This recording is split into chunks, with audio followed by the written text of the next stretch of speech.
Nothing can overcome the word. വചനത്തെ ജയിക്കാൻ ഒന്നിനെ കൊണ്ട് സാധിക്കത്തില്ല. വചനം അങ്ങോട്ട് എഴുന്നേറ്റ് നിന്നപ്പോ കാറ്റ് അടങ്ങി, കാറ്റ് ശാന്തമായി. കടൽ അടങ്ങി, കാറ്റ് ശാന്തമായി. ഇന്ന് പകൽ പരിശുദ്ധാത്മാവ് പറയുകയാണ്, വചനം പവർഫുൾ ആണ്. യേശു ശിഷ്യന്മാർ ഒരിക്കൽ അക്കരയ്ക്ക് പോവുക, തടാകത്തിന്റെ അക്കരയ്ക്ക് പോവുക. ഏകദേശം നടുഭാഗത്ത് എത്തിയപ്പോൾ ശക്തമായ കാറ്റ് വീശാൻ തുടങ്ങി. ആ ബോട്ട് കിടന്ന് ഒലയാൻ തുടങ്ങി. ശക്തമായ തിരമാലകൾ ഉയരാൻ തുടങ്ങി. തിരമാലകൾ ബോട്ടിലേക്ക് ഇരച്ചു കയറാൻ തുടങ്ങി. ശിഷ്യന്മാർ വലഞ്ഞു. അവരുടെ കഴിവെല്ലാവരും ഉപയോഗിക്കുകയാണ്. മാത്രമല്ല അതിൽ മീൻപിടുത്തക്കാരായ ശിഷ്യന്മാരുണ്ടായിരുന്നു. അവർക്ക് ഈ കടലിനെ കുറിച്ചും തടാകത്തെക്കുറിച്ചും നല്ല അറിവാണ്. കാറ്റിനെ കുറിച്ചും കാലാവസ്ഥയെക്കുറിച്ചും അതിൻ്റെ ആഴത്തെക്കുറിച്ചും ഒക്കെ നല്ല അറിവുള്ളവരുണ്ട്. അവർ പോലും പരാജയപ്പെട്ടു. അവരുടെ എക്സ്പീരിയൻസ് എല്ലാം അവിടെ പരാജയപ്പെട്ടപ്പോൾ അവർ യേശുവിനെ ഉണർത്തി. യേശുവിനെ ഉണർത്തി എന്ന് പറയുന്നത് എന്താണെന്നറിയാമോ? ശ്രദ്ധിക്കണം, അവർ വചനത്തെ അങ്ങോട്ട് ഉണർത്തി.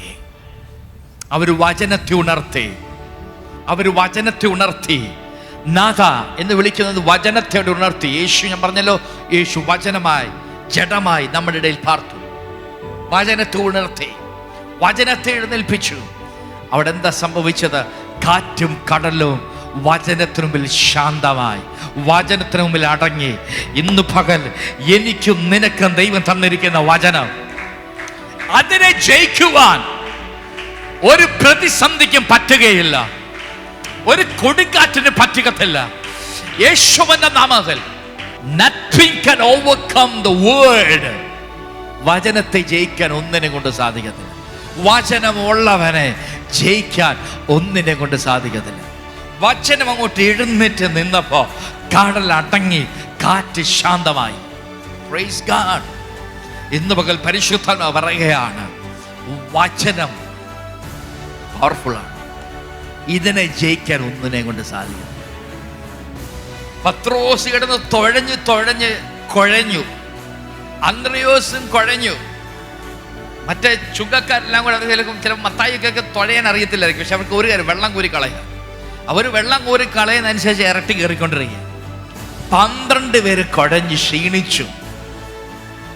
ആമേൻ. പക്ഷേ അമരത്തൊരുവൻ തലയണ വെച്ച് നല്ല ഉറക്കം. ഇത്രയും പ്രയാസത്തിലും ഇത്രയും പ്രതിസന്ധിയിലൂടെ പോയിട്ടും യേശുവിന് ഉറങ്ങാൻ എങ്ങനെ സാധിച്ചു? ചിന്തിച്ചിട്ടുണ്ടോ? Praise God. യേശുവിന് ഉറങ്ങാൻ എങ്ങനെ സാധിക്കും? ഇത്രയും കൊടുങ്കാറ്റടിക്കുന്നു, ചുഴലിക്കാറ്റടിക്കുന്നു, ബോട്ട് കിടന്ന് കറങ്ങുന്നു, വെള്ളം കയറുന്നു, കോരിക്കളയുന്നു, തുഴയുന്നു. അങ്ങനെ ഒരു സാഹചര്യത്തിൽ ഉറങ്ങാൻ പറ്റുമോ? ഏത് സമയത്തും ബോട്ട് മുങ്ങും. ഏത് സമയത്തും മരണമാണ് മുമ്പിൽ. ഈ സാഹചര്യത്തിൽ ഉറങ്ങാൻ ആർക്കാ പറ്റുന്നത്? ഞാൻ പറയട്ടെ, വചനം ഉള്ളവന് ഏത് പ്രതിസന്ധിയുടെ നടുവേലും സമാധാനത്തോടിരിക്കാൻ പറ്റും. ഹല്ലേലൂയ. Praise God. വചനമുള്ളവൻ ഏത് പ്രതിസന്ധിയുടെ നടുവിലും സമാധാനത്തോടിരിക്കും. നീതിമാൻ നിർഭയം വസിക്കുമെന്ന് പറയുന്നതാണ്. അവന് ഭയപ്പെടേണ്ടത് ആവശ്യമില്ല. അവൻ സമാധാനത്തോടെ കിടന്നുറങ്ങും. അവൻ സമാധാനത്തോടെ യാത്ര ചെയ്യും. അവൻ സമാധാനം അനുഭവിക്കും. അവൻ സന്തോഷം അനുഭവിക്കും.